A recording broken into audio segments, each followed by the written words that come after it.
Good evening, everyone. Today is Monday, March 7th, 2011.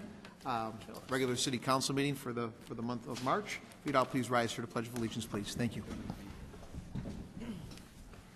Pledge allegiance to the flag of the United States of America, to the republic which stands one nation under God, indivisible, with liberty and justice for all.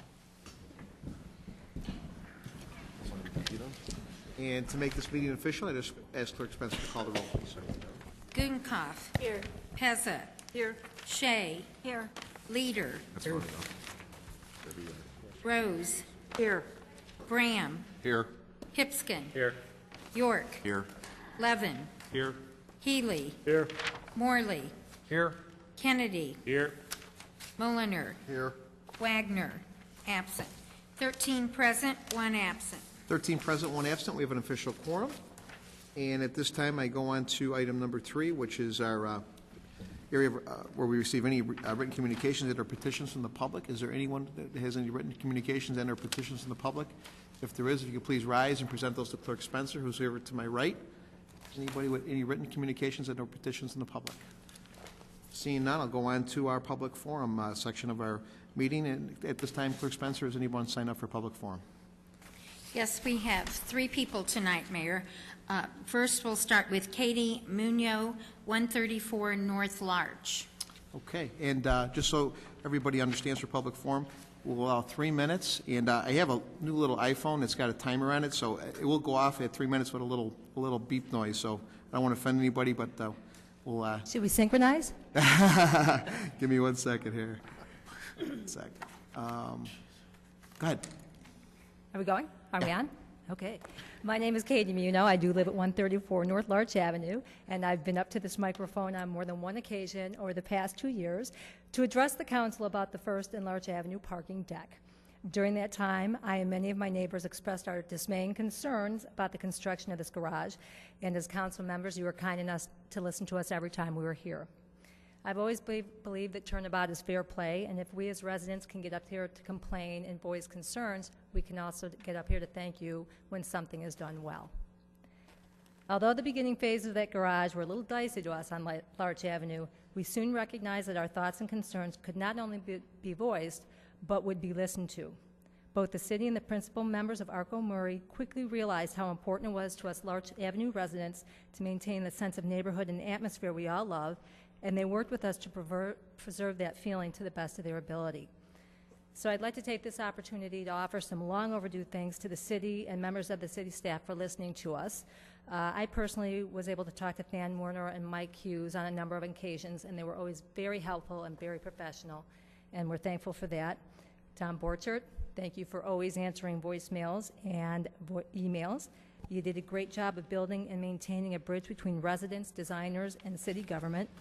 And finally, and especially thanks to First Ward Alderwomen Diane Gudenkauf and Paula Pezza, who consistently checked in with the Larch Avenue residents, helped address issues that cropped up, and otherwise guided us when we needed it.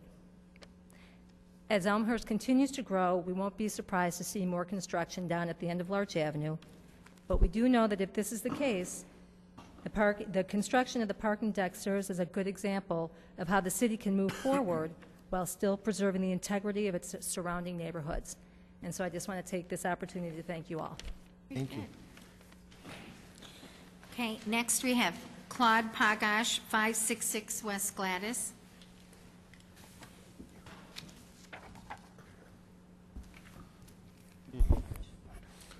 I'm Claude Pagash. I live at 566 West Gladys. And tonight I want to talk about the last meeting that this council had. Personally, I think it was a sorry example of government inaction. One of your elected officials wanted to present information in regards to the contract for engineering on the sewage.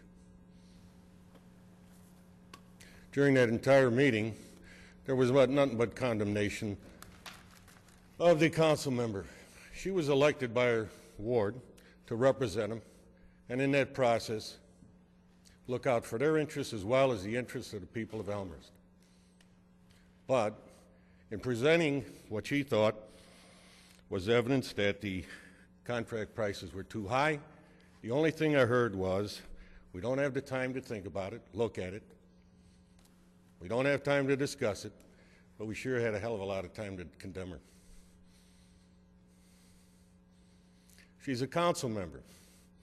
And when any of you council members lose the right to make commentary about a contract, then the city's in trouble. Gentleman you were hiring couldn't defend his own contract, and I don't appreciate the city jumping in on his side. Maybe the city's been paying too much over the years for its consultant firms. But, as a council member said, we base those costs on what each department says. But you gentlemen and ladies, over time, keep on shooting the messenger on anything that comes up that knocks a contract, knocks an idea, knocks an ordinance. You shoot the messenger, you don't want to read the message, and that's a sorry state of affairs. You were all elected by a ward to do the best job you could for those people, and in that process, do the best job you can for the city, all the residents. And when one alderman brings up something and you do not want to take the time but to condemn them for the information they bring forward, I would hate to have you have as a jury. Because if I was going to be hung and somebody in the 11th hour came in and said, I got information to save them, what you would do is say, we got the gallows built, let's hang them, we'll look at the message later. You've got a budget coming up. You're going to vote yes or nay on it. It's going to cost me money. And you're going to be talking about some big money if this report ever comes in. And then $50,000 will be a lot of money. But the $500,000 or the $1 million that you'll throw away will really amount to a lot of money. Claude, if you could wrap it up, you're past your 3 minutes. Sure, I'll wrap it up. And when the alderman pointed out a part of the contract that dropped the price of an engineering firm by $40, the only thing I heard was, oh, I didn't read that part of the contract. And the mayor should have never apologized to anyone that the city is hiring. Thank you, Claude. Last we have Liz Widmeyer, 908 Sailor. Hi, Liz Widmeyer, 908 Sailor. I'm here to speak about the behavior of the dais at the last City Council meeting. I'd like to first thank our Public Works Committee and staff, and as well our whole council for getting that contract through and getting it approved. As a resident, I expect my elected officials to ask questions and voice their concerns about a vendor if they feel the need to do that. The appropriate time to do so is here at a City Council meeting. It's unfortunate that many of you reacted to a few questions as a dagger in your pride. A few of you let your pride get in the way of saving the residents some money. Sometimes we all need to remember that a little constructive criticism should be viewed as a learning opportunity.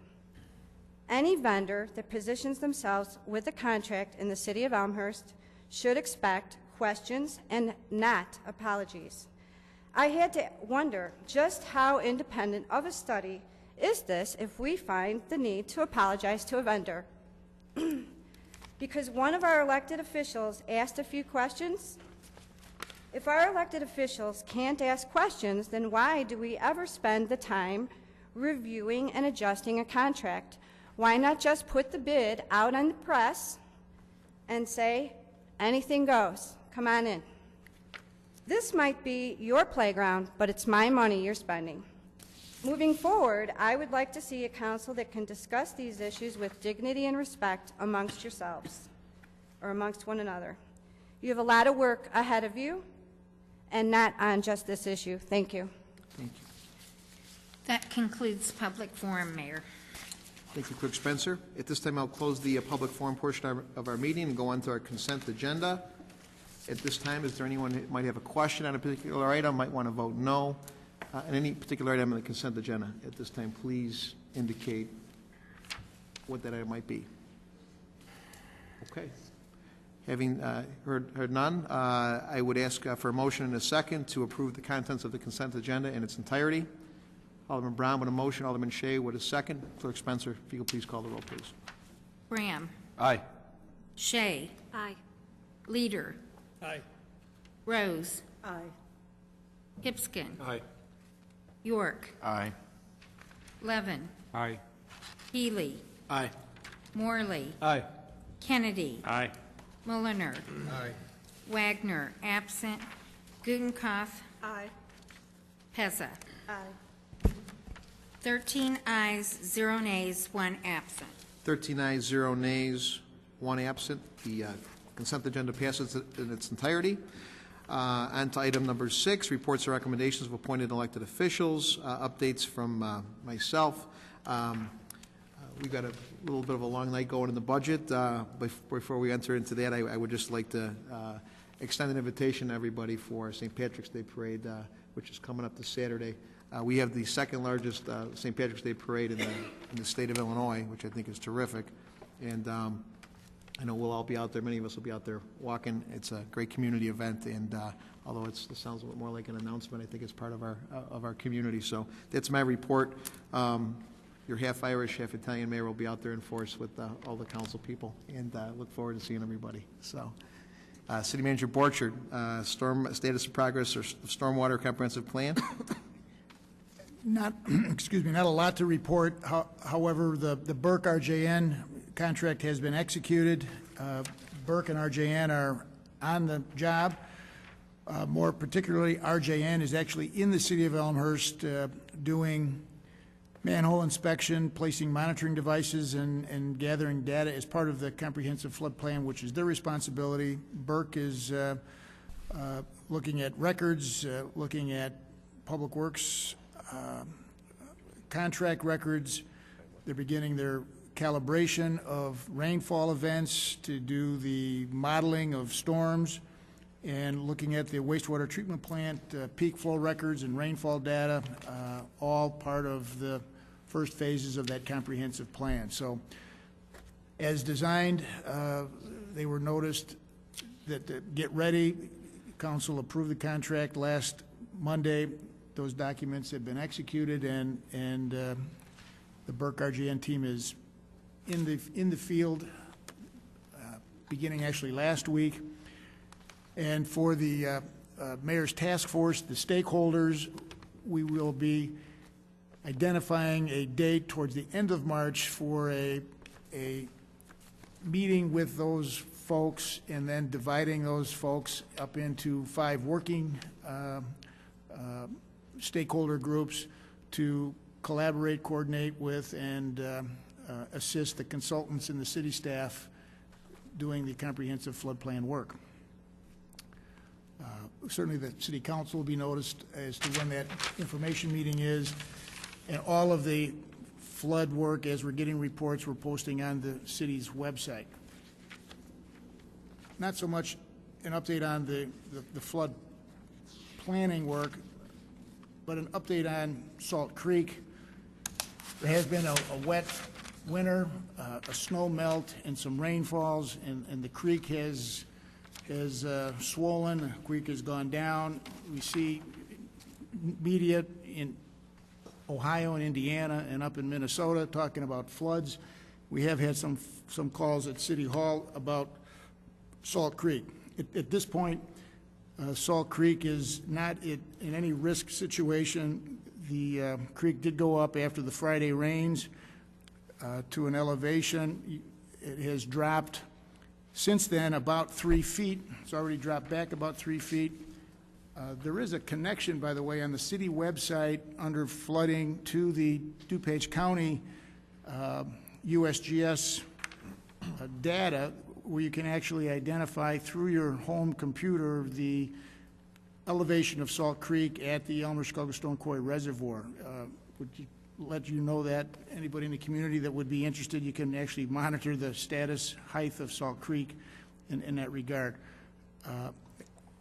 The creek is in a modest flow condition. There's a lot of room left in it, and it's well below any elevation that would be of a concern.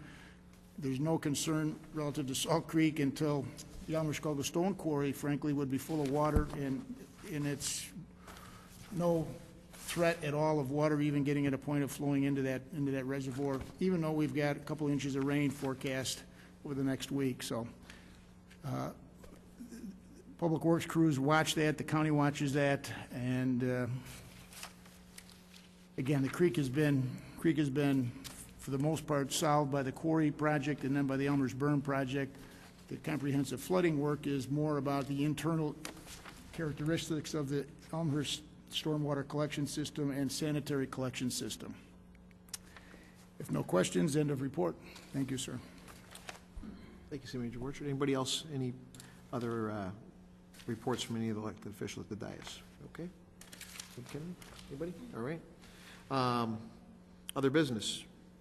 A budget. Oh, excuse me. I'm sorry. Very good. Oh, yeah. Sorry. Item number C, overview of the 2011-2012 city budget.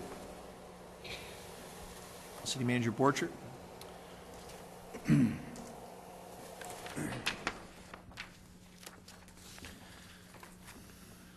Thank you, Mr. Mayor. For those in the audience, the city staff has delivered the 11-12 operating budget to the city council earlier today. It's at their dais. I would report it's already been posted on the city website for those that are in the habit of reviewing city's business on the city's website. I will just go over a few PowerPoint slides to provide an introduction of the document for the council specifically, but the overall community. The budget book itself got 404 pages plus over 90 capital expenditure budget pages. There's a lot of great information in it. Actually, as the city staff, beginning next Monday, will begin to go through the budget. In those meetings, the staff does not go over the support materials, and I would encourage the council at your leisure, the community at its leisure, if you're of interest. The budget document is a very valuable resource for city staff and for anybody that would be interested in understanding the city's operations. There's information in the budget document relative to history. It identifies accomplishments on a department-by-department basis over the last year, identifies goals and expectations that are identified by the community through its expectations, and then into the staff relative to the staff's goals and expectations for performance for the next year. Organization charts, organizations of departments, numerous graphs, other charts that identify the city's plans for the next year. As a resource document, all of the city's policies, revenue policies, purchasing policies, procedures are in the budget document. And some very, from my perspective, fascinating supplemental information on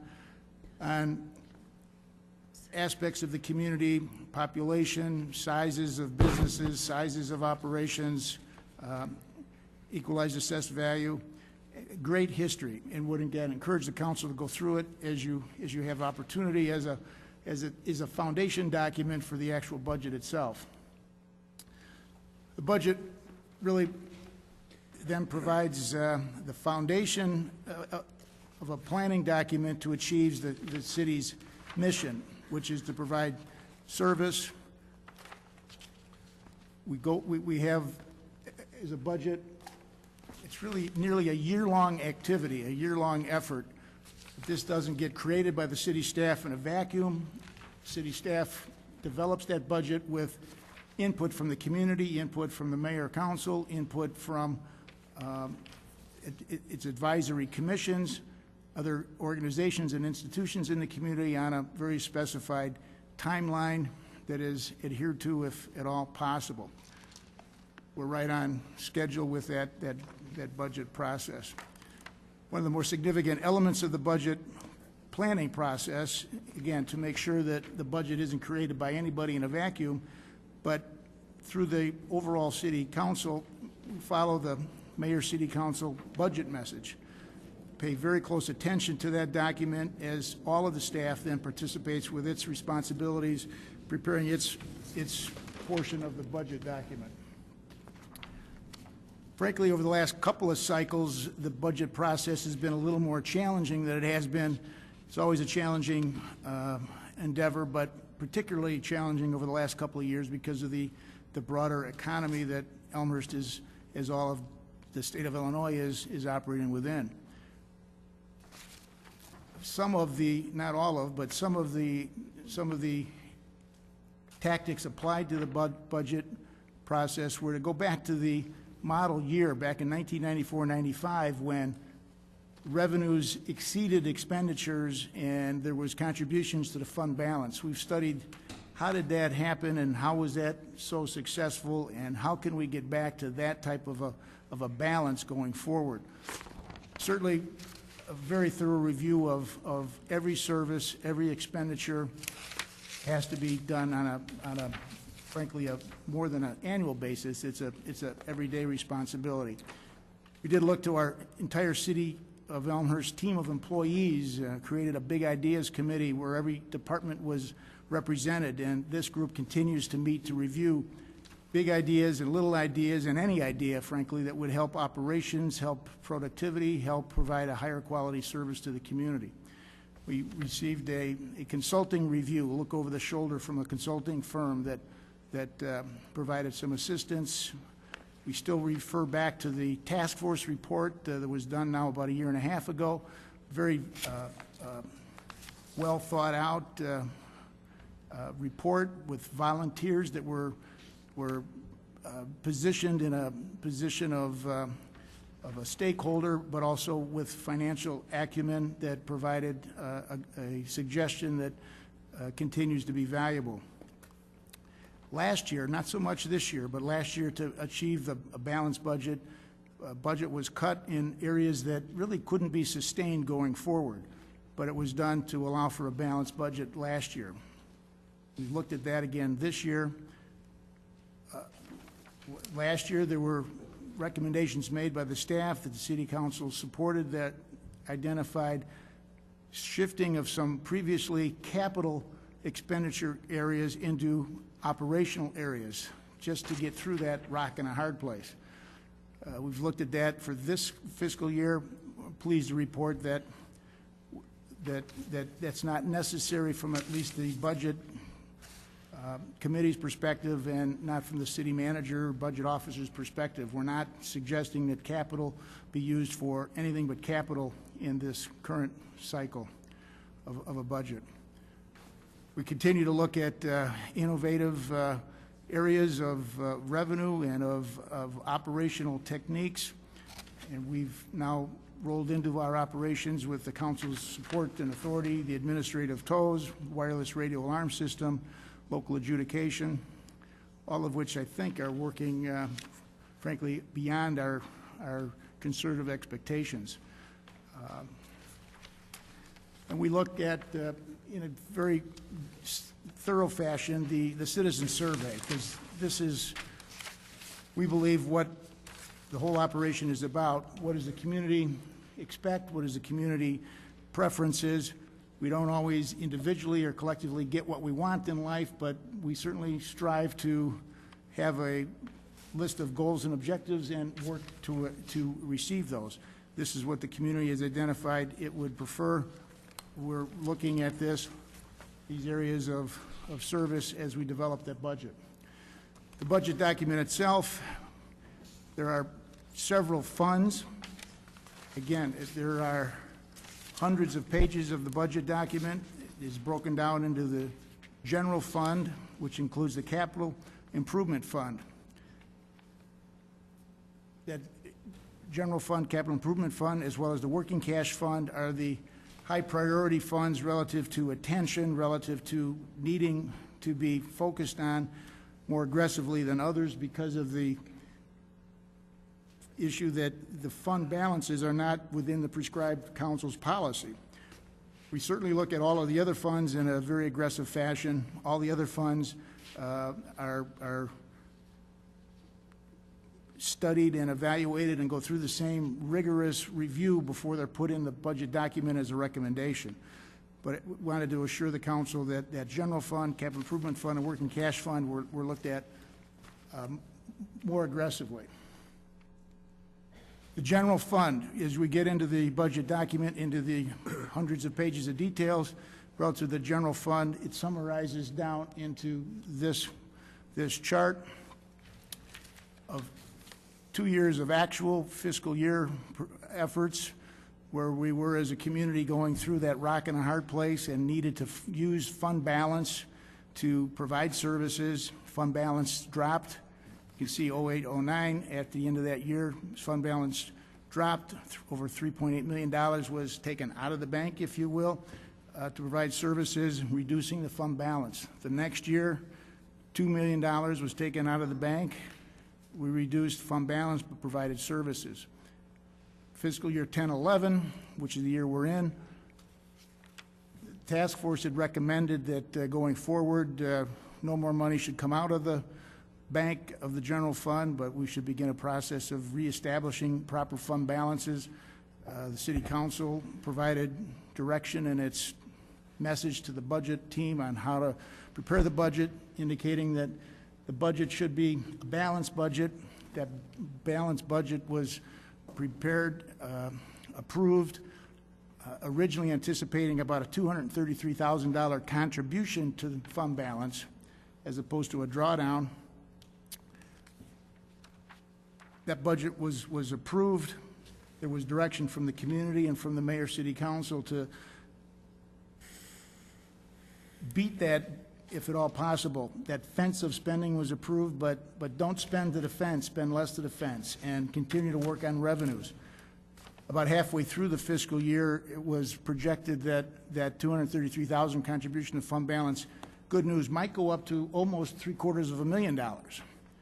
We continued to work hard on spending in areas of operational controls and manage the revenues where they could be managed, and continue to fold our fingers in a positive way relative to sales tax, which we can't control directly but has a major impact. Spending controls and revenues outperforming projections continued to be positive, and we now project that at the end of this fiscal year there will be a contribution to the general fund balance of $1.5 million. So the fund balance will grow at the end of this fiscal year. So that's very good news. 11-12, the budget as proposed, reestablishes revenues to be directed towards expenditures in the more traditional sense. Capital dollars are being spent on capital projects. We're not using or recommending capital dollars be used for operating issues. We're reestablishing some of the non-sustainable areas that have been cut in the budget so that we can get back to a more sustainable level of support. But as revenues have improved, we can provide a budget for your consideration that provides a contribution of $250,000 to the general fund balance. That second year out provides for a bit of a projected drawdown as opposed to continued contribution. That suggests from a staff perspective that second year out is of concern. That second year out identifies on spending, everything in the budget gets spent, and revenues are received as projected or anticipated. As a council, you've gone through these cycles of budgets where the budget is typically not 100% spent. So we're concerned about that second year out, but we're also aware that that second year out, not everything in every line will be spent. We'll come up short of spending, short of that by spending controls, and we'll continue to watch the revenues and attempt to take that slight negative and make it at least a slight positive, if not a larger positive, as we go forward.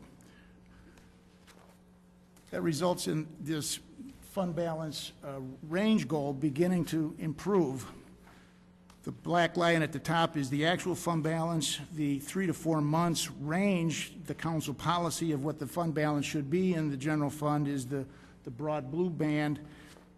And through the Rock and Hard Place years, the fund balance was drawn down, actually went through the range, below the range. Council support of that said, try to turn it around, but we got to continue providing services. And we get to that point 4 and now 5. We project the fund balance range is coming back up, and our objective is, your objective is that black line should get into the blue area as we go forward. That's the goal. The other item to be noted, mentioned before, is the working cash fund. The working cash fund, Finance Committee has offered up a committee report in its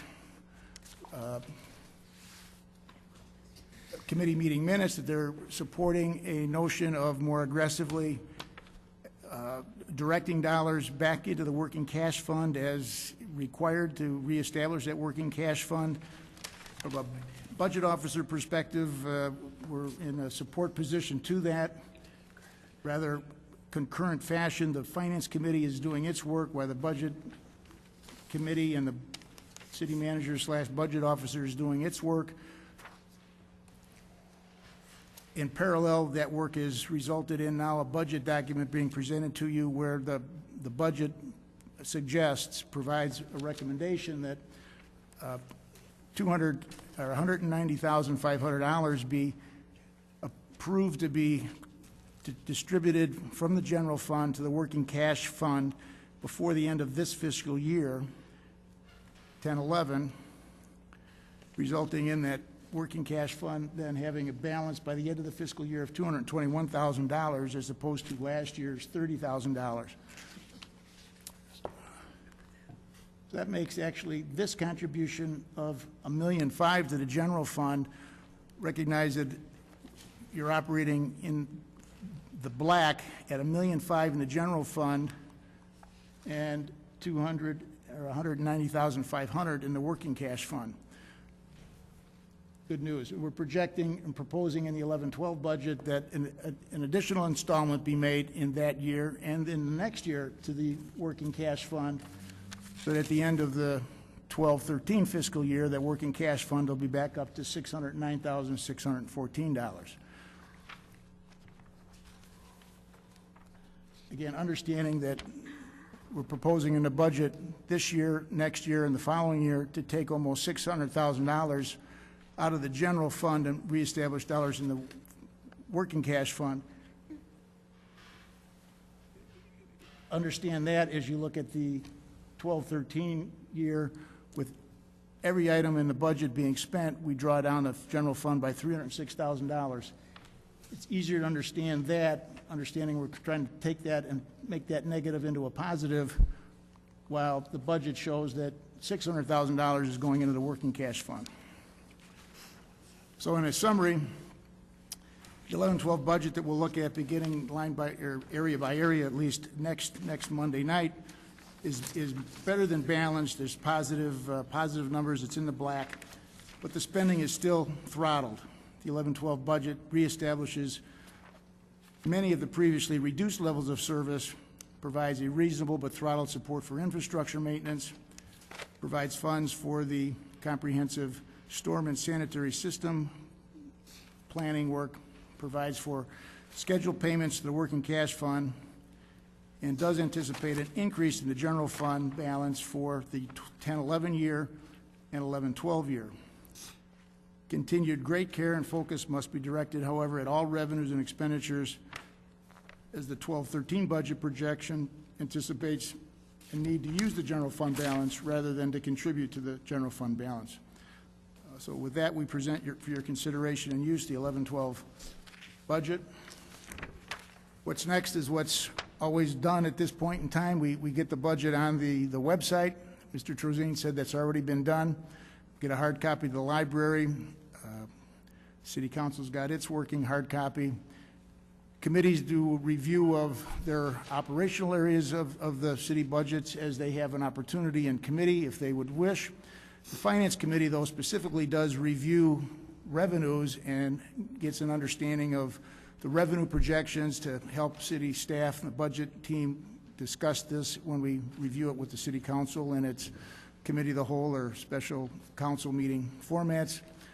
There is a public hearing in the budget as required. Every budget got to have a public hearing. That's scheduled for the next council meeting, March 21st. And the City Council will, through the meetings Mayor DeCiani schedules, go through the expenditures and revenues of the funds. This City Council must approve the 11-12 budget before the folks running for office, those that are elected, are sworn in at the end of April. So this budget's got to be approved by the budget schedule says the first Monday in April. You could technically approve it at the second meeting in April, but there could be no special council meeting after the election for the budget. And again, we are pleased with the budget as it's been drafted. It's a budget that is not as difficult and wrenching a budget as has been prepared over the last 3 years to make things work. The revenues are beginning to improve, and in that regard, we're much more pleased with the budget as it is able to more clearly meet the mayor council goals and expectations that you've expressed. I'd be remiss to not thank in a significant fashion the finance team that prepares all of the details. Marilyn Gaston's got a wonderful operation, and Tom Trozine in particular has done very, very heavy lifting. The budget document itself, we are nearly certain we'll get another GFOA award for excellence in budget preparation documentation, as it is becoming, again, as stated, an incredible tool for the departments and for the staff as they manage their programs during the year, manage the spending through the year, and can be a real reference and resource for all the city council and anybody that would be interested in understanding more about the city operations. So thank you, Finance Committee and the whole budget staff, every department head, every manager in every department is much more used to what's in the budget than ever before as a result of the 3 years of work that we've gone through trying to help the council drive this thing between the rock and hard place where we've been. We're not out of the woods, but it's beginning to look much, much better. Any questions? We'll be glad to take those, but again, would anticipate, Mr. Mayor, as you've indicated, you're probably scheduling next Monday committees to go first, get done with the committees, ideally by 8 o'clock to allow for a budget meeting of the council beginning at 8. And we'll keep working every Monday night till we go through the budget. Thank you, City Manager Borchert. You laid out a nice game plan and a schedule, and with actually dollars looking better than worse. And when we first came in here, it was unfortunately sailing on a downward cycle, and now we're starting to see that bottom up, and sales tax and other revenues are inching their way up, and we've been very, very frugal with the spending. So, Mr. Chairman Hipskin, our Finance Chairman. Actually, I would like to thank the finance staff, Marilyn Gaston and Tom Trezine, and the entire staff on all of their hard work that they put into this. And I'd also really like to thank our city manager, Tom Borchert, for the many years of hard work that he's put. We've gone through this many years, and 12, 13, I don't think we'll be going through this with you, Tom, but thank you for all your guidance and all your help along the years. Thank you.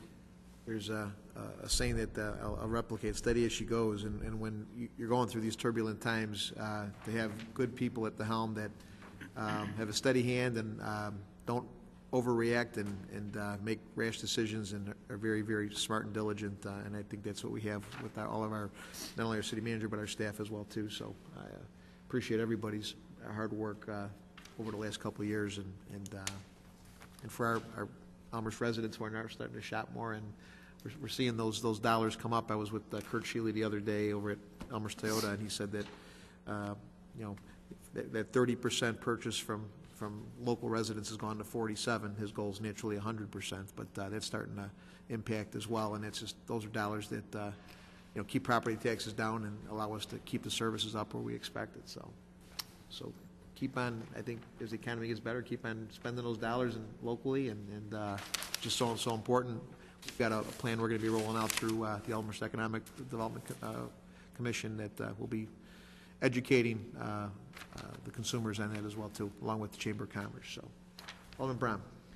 Yeah, just, excuse me, just a couple of questions. One, I do agree that the finance team does an excellent job every year. My only question, I voice this concern every year, is in regards to the schedule, and the schedule, what I deem to be a little bit of a schedule crunch. You know, it's a 48 million plus budget, and we have approximately 3 weeks to go through not only the general fund, but we didn't discuss at all the capital expenditures either. So I'll make the same recommendation I've made in years past, is, you know, I would like for the staff to consider revising the schedule somewhat so the council could start discussions a little bit earlier. The only question I have in regards to the slides itself is in regards to the general fund slide. And I know this past year we used some of the capital funds for the operating. The 2 previous years documented here, 08, 09, and 09, 10, did we also do the same thing? I don't recall if that same exchange. No, just 10, 11. Okay, thank you. Very good. Anyone else? Oh, I'm sorry, Alderman Levin. Thank you. I just had a question in terms of the chart that talks about the proposed revenues and expenditures. I was just wondering why the projection is that we would be going up in 11, 12 to 50 million from the 47 or 48, but then coming back down in 12 and 13.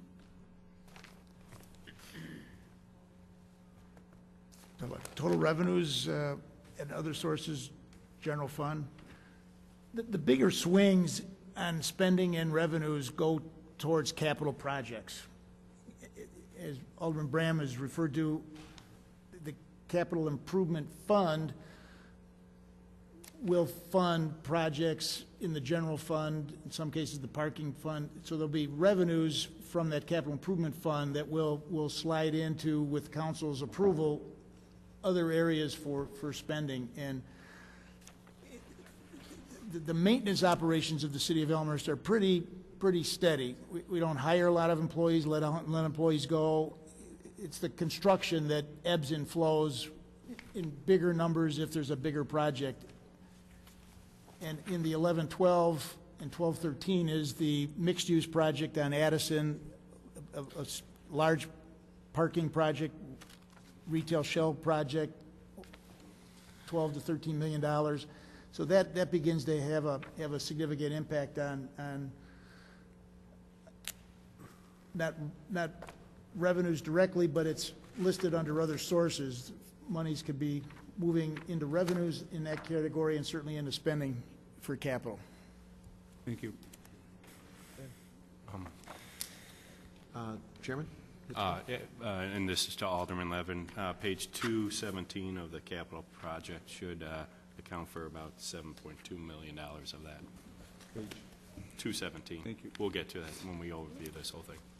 Also, Mr. Borchert, is that $2.5 million Metro grant that we're expecting to be released hopefully soon, is that figured into this budget or the next one? Just to, That was, I believe, actually it estimated 10, 11. okay. Money's been spent. Right, exactly. We need to go collect it now. Exactly. It is in this area. Okay, very good. Okay. Alderman Rose.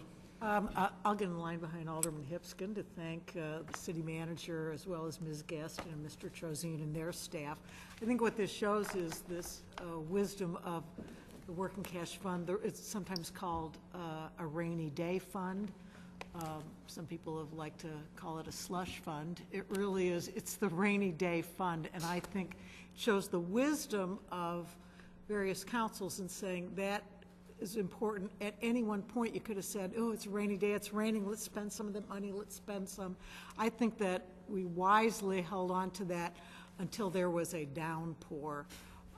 And one of the things, we were able to pull all of that money out or not all of it, a significant amount other than $30,000, which concerned me last budget cycle.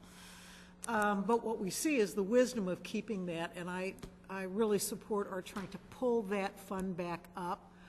I don't know that this is the only rainy day that the city is going to face. There may be some in the future, long after I'm gone, you all are gone.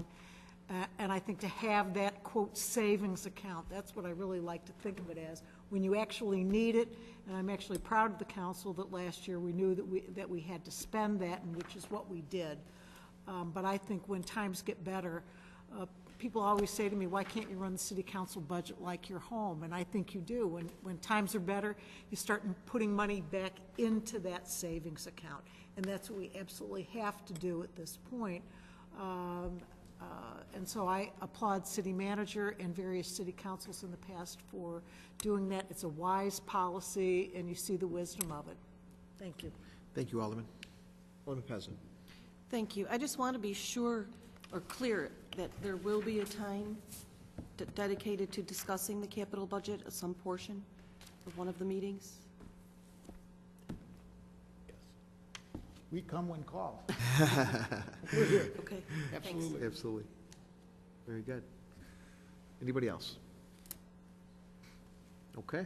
Oh, Alderman Kennedy, sure. Thank you, Mr. Mayor. Just a quick question. Do we have a general feel for what sections, oh, bless you. Thank you. What sections we're going to review each night so we can all just be suitably prepared? Yeah, we will we'll provide an overall schedule in the Thursday packet for you. Typically start at the beginning and work through the end, with the exception of some of the outside agencies like the library and museum, try and get them scheduled when they can make it. But we'll start at the beginning and try to work through the general fund and then into the other funds. Very good. Anybody else? Okay. Thank you, City Manager Borchardt. We appreciate the introduction to the budget. Forward to the many Mondays coming to go through this and eventually get it approved. And at this time, is there any other business? Alderman Healy. Thank you, Mr. Mayor. I have some questions, and I believe they're best aimed at City Manager Borchardt regarding the memorandum published on March 3rd regarding the Burke and RGN contract that was in our packets. Sure. City Manager Borchardt, I just want to make sure I understand exactly what was in this memo. In the memo, it says that the Des Plaines contract that we discussed a couple weeks ago was $14,906 with an estimated 124 hours of effort. Is that estimated per the contract, or is that estimated per the city of Des Plaines? Where does that estimate come from? Well, my understanding is that was part of the contract that Des Plaines, I believe, approved. So it was probably a proposal from Burke and then approved by Des Plaines. And that those 124 hours are hours provided by Christopher Burke and Associates at various levels. Could Yes. be lead engineer, head engineer, Christopher Burke himself, an intern, what have you. And that average rate for that contract was $120.21. Am I correct there? Yes. And then in regards to the contract that we discussed 2 weeks ago, and I believe we've approved, has yet to be signed, that our contract calls for it not to exceed $838,427, and that money is based on an estimated 6,915 hours? That is right. And that estimate is provided by Burke per the contract? Yes, with the adjustment that Dr. Burke made during the meeting, reducing his time, not his time, reducing his hourly rate, yes. And that doing the math the same way, dividing that $838,427 by 6,915 hours nets out to $121.24, excuse me? That's right. And then my math, I'm assuming I'm right, is for a contract difference of $1.03 per hour or 0.85 of 1% difference. I'm reading that all correctly. Yes. Thank you. Thank you, Alderman. Alderman Gutenkopf. Thank you, Mr. Mayor. Well, since Alderman Healy has opened up this discussion, I think it's only fair to point out that perhaps this memo doesn't quite reflect the actual mathematical calculation one must go through to compare the hourly rates between these two contracts. The only way to really understand how these dollar amounts compare would be to look at the total number of hours for each service being billed and the total billed amount for each service, and then to calculate the difference based on what the total amount of hours would be for the Elmhurst contract at the same rate being charged to another city. I don't believe that this calculation reflects that very adequately. Perhaps we could take an example, and that might be that the number of hours for an engineer 3 at the Elmhurst salary and the number of hours for an engineer 3 at the rate Des Plaines negotiated, which included enough money for overhead and a 15% profit added in with all of the other services, came to, assuming the $40 an hour reduction in the principal fee, a difference of $50,000 in the total contract. Now, I appreciate you wanted to point out this memo, but I think if you go back to the spreadsheet that you were presented with at our previous city council meeting, it's very clear. Thank you, Alderman. Alderman Healy? And I respect Alderman Gutenkauf's points, and I don't disagree with them. However, the total is the total, and the total number of hours spent on one contract and the total number of hours spent on another, and the total dollars spent, I think it is entirely fair to think that if, in Alderman Gutenkauf's example, that we were paying a higher rate for engineer 3, that we must then be paying a lower rate for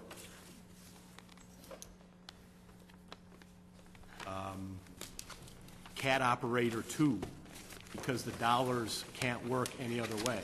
So the total is what matters. The total hourly rate is what matters. How you get there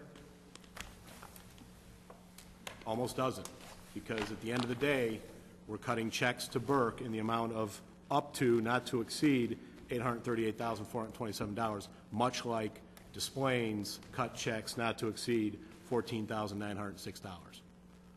So I'll concede that maybe engineer 3 was higher, but you have to concede then that something else was lower to have a contract that's hourly rate difference was less than 1%. Alderman Gutenkauf. Well, in fact, that's not true, Alderman Healy, and no hourly rate was lower. And if you look at the documents you were provided, you will see that, in fact, that is not the case.